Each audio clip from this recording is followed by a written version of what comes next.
Esse evangelho é difícil, né? Vocês acham? Quem já pegou esse evangelho para ler em casa? Prólogo do evangelho de São João, primeiro capítulo, geralmente começa e para. Fala assim, não estou dando conta disso não. Mas é verdade, muito difícil. A maioria das paróquias, a maioria dos padres não escolhe esse formulário de leituras, que é um dos 4 formulários de leitura para as missas do Natal, utilizando-a agora nas missas após o meio-dia, justamente porque tanto ela, especialmente a segunda leitura, são grandes tratados teológicos. Só lá, quando a gente estuda o Evangelho de João, só nesses 18 versículos a gente fica um mês. Porque aqui tem o grego mais sofisticado de toda a Bíblia. No original grego, então escrito por volta do ano 100, 90, 100, o Evangelho de João é um dos últimos escritos da Bíblia, inclusive tão antigo quanto, ou mais novo do que o texto do Apocalipse, que também é acreditado a João. Tem-se um tratado muito bem elaborado do que significa a crença na ressurreição. Já havia se passado mais de 60 anos da ressurreição do Senhor, e a comunidade reunida em torno do evangelista João, especialmente na Ásia Menor, próximo da Grécia, uma comunidade de pessoas também mais letradas, se abastecia dos seus escritos. Aqui se encontra uma palavra central, e essa palavra é verbum, em latim, que também se pode traduzir por verbo, o verbo de Deus se fez carne, e aqui na opção dessa tradução se coloca palavra. Mas a gente vai lá no original grego e encontra uma palavra que define tudo. A tradução de palavra e de verbo, do latim verbum, vem do original logos. E logos a gente conhece essa palavra como o sufixo, que é diferente do prefixo, de todas as ciências que vão ser chamadas ciências modernas. Psicologia, biologia e por aí vai. A logia, como sufixo, vem de logos, que significa exatamente a racionalidade por trás de tudo isso. Mas então, padre, até agora o senhor falou uns trem muito difícil. O que quer dizer tudo isso, né? Porque se eu continuar aqui, nós vamos viajar na filosofia, né? Mas isso quer dizer uma coisa muito importante e muito séria.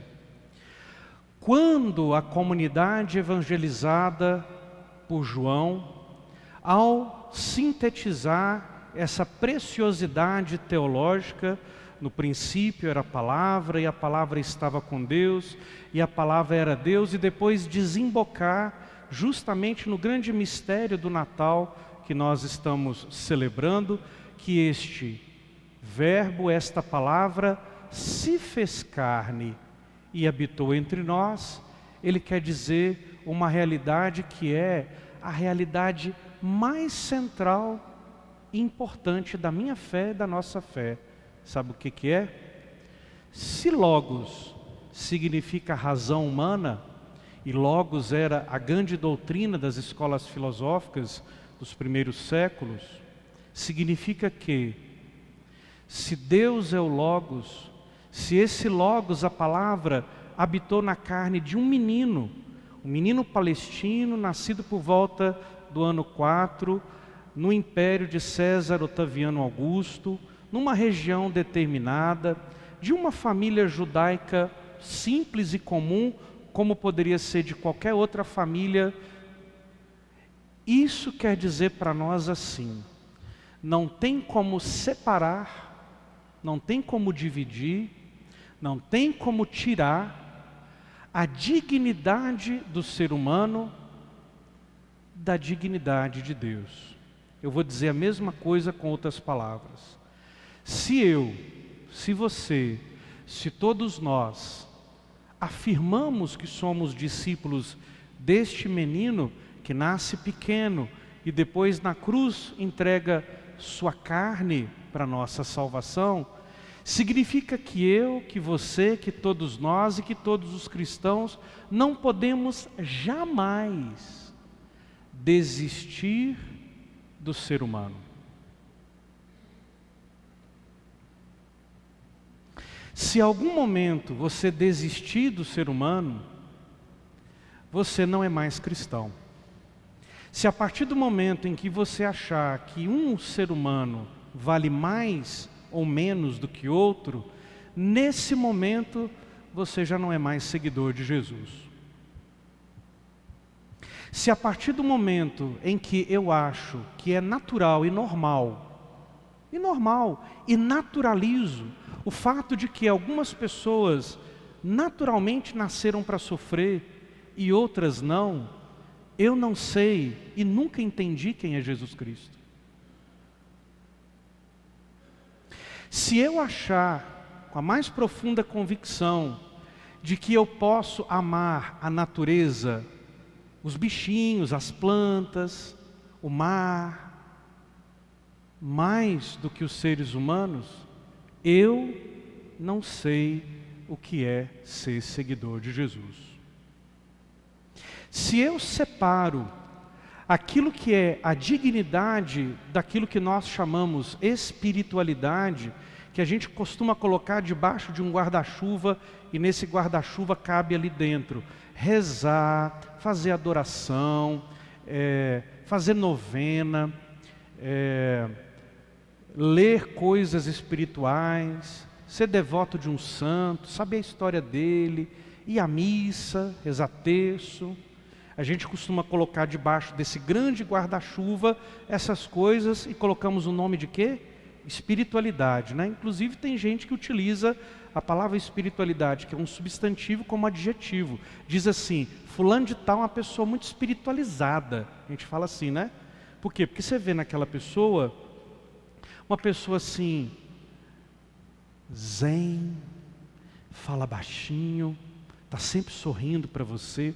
Nossa, aquela pessoa espiritualizada, né? Tá, tudo bem. Mas se isso for separado do meu amor e do nosso amor e do nosso zelo por cada pessoa humana que neste planeta Terra, de qualquer categoria, de qualquer idade, de qualquer condição social, de qualquer classe social, de qualquer escolha ética, na sua cabeça, pior ou melhor do que o outro, nesse momento, você não é mais cristão. Vocês estão entendendo agora por que a gente leva mais de um mês só com esses 18 versículos? Porque numa parte do texto diz assim, e o verbo e a palavra de Deus armou tenda no meio de nós, veio morar no meio de nós. Então pensa, o logos filosófico, a racionalidade mais abstrata e mais profunda, que é identificada no cristianismo com o próprio Deus, se torna um menino. Tem o nosso DNA, carne, sangue, ossos, músculos. Tem dentro do seu corpo os mesmos hormônios que nós temos, tudo, fome, sede, provavelmente gripou, pegou verme, etc. Significa que exatamente esta mesma carne que todos nós temos, um dia foi morada de Deus. Então, como que eu vou ser cristão se eu não consigo amar o meu semelhante? Então, e se isso não for Natal, o que mais é Natal? Comida, bebida, presentes, consumo, teatro. O verdadeiro Natal acontece todos os dias em que eu me debruço com reverência à carne de cada uma das pessoas desta terra. Elza Soares dizia que a carne mais barata do mercado é a carne negra, não é isso? Ela cantou isso bravissimamente. E durante muitos anos nós negociamos pessoas como mais ou menos dignas do que outras. Aqui está o tratado teológico fundamental do cristianismo, o texto mais bem elaborado da Bíblia para mostrar justamente o contrário. A carne mais nobre da eternidade, da vida, ela foi um dia eterna, foi Deus em nosso meio. Portanto, toda a carne é digna, toda e qualquer.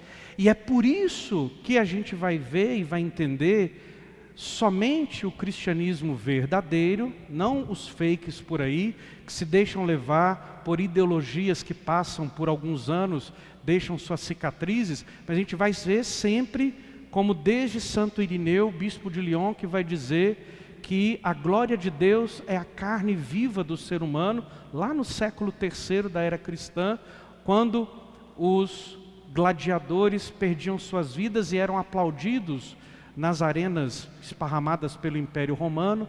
O cristianismo, então, sempre foi a religião que não vai admitir, por exemplo, nenhum aborto, nenhum infanticídio, muito menos a eutanásia, e vai defender do princípio ao fim, não nas duas pontas, mas do princípio ao fim, em todas as suas fases, que nós precisamos respeitar a carne humana.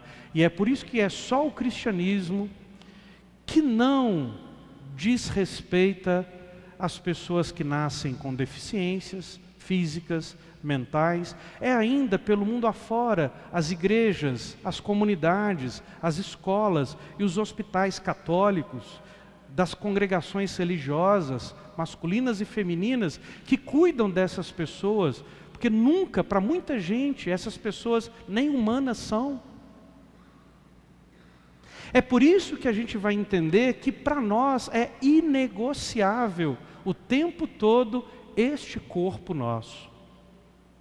Então, por favor, que este Natal seja, se for o caso, para muitos, a grande virada de chave para que a gente possa compreender de verdade que a gente precisa fazer Natal todos os dias. A gente precisa mudar, a gente precisa se converter, a gente precisa entender e aceitar e amar o ser humano. Por quê? Porque a gente está vivendo um tempo que é difícil. Muita gente gosta mais de bicho do que de gente.